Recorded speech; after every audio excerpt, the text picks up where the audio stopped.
हमारे शास्त्रों में एक सूत्र है, अथातो ब्रह्म जिज्ञासा। मतलब ज्ञान की असली खोज वो तब शुरू होती है जब मन में सबसे गहरा, सबसे बड़ा सवाल उठता है। और शायद सबसे बड़ा सवाल तो मृत्यु का ही है। हाँ, और ये एक ऐसा सवाल है जिसके बारे में हम सोचते तो सब हैं, पर बातें कमी करते हैं। बिल्कुल। खासकर जब हमारे घर के बड़े बुजुर्ग उस अवस्था में पहुंचते हैं तो ये सवाल एक अनकही चुप्पी बनकर रह जाता है। आज की हमारी ये जो चर्चा है वो इसी चुप्पी को तोड़ने की एक कोशिश है। और ये सवाल इसलिए भी इतना गहरा है क्योंकि ये दिमाग से ज्यादा दिल में उठता है। अच्छा। कठोपनिषद में भी यही इशारा मिलता है कि मृत्यु का प्रश्न पहले हृदय में उठता है, तर्क में बाद में। इसीलिए इसका जवाब सिर्फ तर्कों से नहीं मिल सकता। ये एक एहसास है, एक भावना है। जब कोई बुजुर्ग चुपचाप खिड़की से बाहर देख रहा होता है तो वो ये नहीं सोचता कि मृत्यु की वैज्ञानिक प्रक्रिया क्या है। उनके मन में तो कुछ और ही चल रहा होता है, जैसे कि मेरे जाने के बाद क्या होगा। हाँ। या क्या मेरा परिवार मेरे बिना ठीक रहेगा। हाँ। और शायद इन सब से भी गहरा एक सवाल जो वो कभी जुबान पर नहीं लाते, क्या मेरे ना होने से किसी को फर्क पड़ेगा? क्या मेरी कमी महसूस की जाएगी? आज हम सनातन दर्शन के नजरिए से इन्हीं सवालों की तह तक जाने की कोशिश करेंगे। बिल्कुल। तो चलिए इस चर्चा को यहीं से शुरू करते हैं। आपने जो बात कही वो बहुत सोचने पर मजबूर करती है। इसका मतलब तो ये हुआ कि बुजुर्गों को असल में मौत से डर नहीं लगता। नहीं, उन्हें डर लगता है भुला दिए जाने से, अप्रासंगिक हो जाने से। क्या हम इसी पर बात कर रहे हैं? बिल्कुल। ये डर अंत का नहीं, अर्थहीनता का है। योग वशिष्ठ का दर्शन इसे बहुत खूबसूरती से समझाता है। चित्तस्य विक्षेप एवं मृत्युर्भयम्।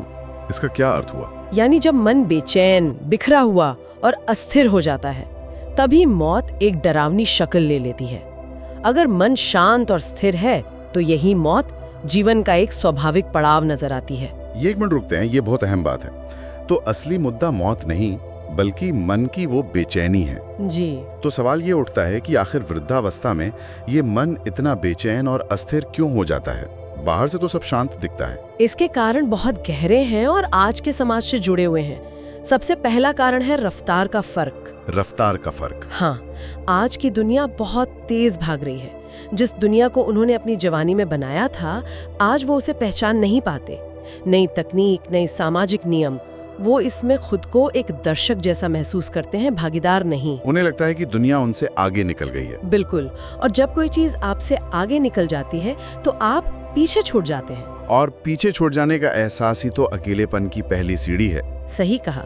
दूसरा बड़ा कारण है परिवार की बदलती संरचना। पहले संयुक्त परिवार होते थे जहां हमेशा कोई ना कोई पास होता था, बात करने के लिए, सुनने के लिए। अब न्यूक्लियर परिवारों में सब अपनी अपनी जिंदगी में व्यस्त हैं, बच्चों के पास समय नहीं है और शायद वो धीरज भी नहीं जो बुजुर्गों की धीमी रफ्तार और उनकी दोहराई जाने वाली बातों को सुन सके। ये कोई शिकायत नहीं, बस आज की सच्चाई है। मतलब भावनात्मक साथ की कमी। हाँ। उन्हें वो मंच ही नहीं मिलता जहां वो अपने मन की बात कह सकें। और जब बातें अंदर ही अंदर घुटती हैं तो वो डर और बेचैनी बनकर बाहर निकलती हैं। निश्चित रूप से। मुझे याद है एक बार एक 85 साल के सज्जन ने मुझसे कहा, पंडित जी, मुझे मरने से डर नहीं लगता। अच्छा। मुझे डर इस बात का है कि मेरे जाने के बाद मेरे हाथ के अचार का वो स्वाद मेरे बच्चों को कौन याद दिलाएगा। ये तो अब आप सोचिए उनका डर कितना छोटा और कितना गहरा था। उनका डर मृत्यु में नहीं, अपनी एक पहचान, अपनी एक परंपरा के टूट जाने में छिपा था। ये अप्रासंगिक हो जाने का डर है। ये तो बहुत ही मार्मिक बात है। इसका मतलब है कि ये डर अंत का नहीं, अधूरेपन का है। हाँ। मन में ये सवाल घूमता रहता है कि क्या मेरा जीवन पूरा हुआ? क्या मैंने जो भी किया उसका कोई मतलब था? बिल्कुल। ये अकेलेपन से भी ज्यादा गहरा एहसास है, क्योंकि ये सवाल कोई और नहीं, व्यक्ति खुद से पूछ रहा होता है। हाँ, और ये अधूरेपन का एहसास ही सबसे बड़ा विक्षेप है, सबसे बड़ी बेचैनी। जी। व्यक्ति अपने ही जीवन को शक की नजर से देखने लगता है। क्या मेरे संस्कार मेरी अगली पीढ़ी में जीवित रहेंगे? क्या मेरे जाने से जो खालीपन होगा उसे कोई भरेगा? ये तो एक बहुत ही निराशाजनक तस्वीर है कि व्यक्ति अकेला है, उसे लग रहा है कि उसका जीवन अधूरा था। तो क्या इसका कोई समाधान है ही नहीं?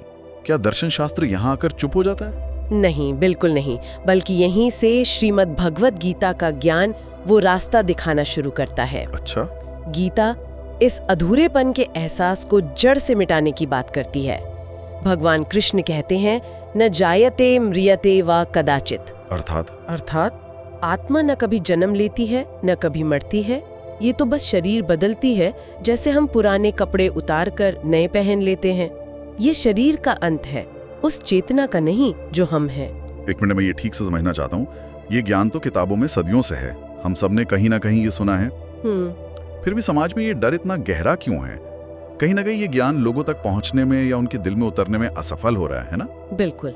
एक बुजुर्ग जो भावनात्मक रूप से इतना अकेला महसूस कर रहा है, उसे ये बौद्धिक ज्ञान कैसे शांति दे सकता है? आपने बिल्कुल सही नस पकड़ी है।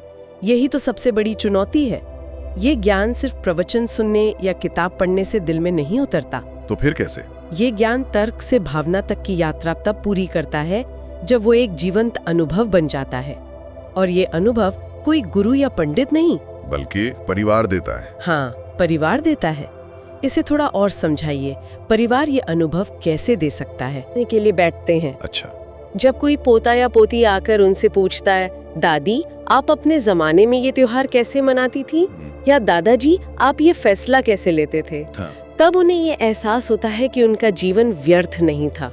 कि उनकी सीख और उनके अनुभव आज भी मायने रखते हैं। बिल्कुल। अच्छा, मतलब जब उन्हें ये महसूस कराया जाता है कि उनकी कहानी खत्म नहीं हो रही है, बल्कि परिवार के जरिए आगे बढ़ रही है। उनका अस्तित्व सिर्फ उस शरीर तक नहीं बल्कि उन संस्कारों और यादों में भी है जो वे पीछे छोड़कर जा रहे हैं। बिल्कुल। जब उन्हें ये अनुभव होता है कि वो एक नदी की तरह है जो अगली पीढ़ी के समंदर में जाकर मिल रही है, तब गीता का ये ज्ञान उनके लिए सिर्फ शब्द नहीं रहता, बल्कि एक सुकून देने वाला एहसास बन जाता है। हाँ। तब अधूरेपन का डर खत्म हो जाता है, क्योंकि उन्हें दिखता है कि वे पूरे हो रहे हैं, खत्म नहीं। तो इसका मतलब ये हुआ कि इस डर का इलाज किसी आश्रम या तीर्थ में नहीं, बल्कि हमारे अपने घरों में, हमारे अपने व्यवहार में छुपा है। बिल्कुल। और शायद इसीलिए हमारे यहाँ कहा गया, संगति ही शिवा, यानी अच्छी संगति ही कल्याणकारी है। हाँ, और वृद्धावस्था में सबसे बड़ी और कल्याणकारी संगति परिवार का प्यार और सम्मान ही है।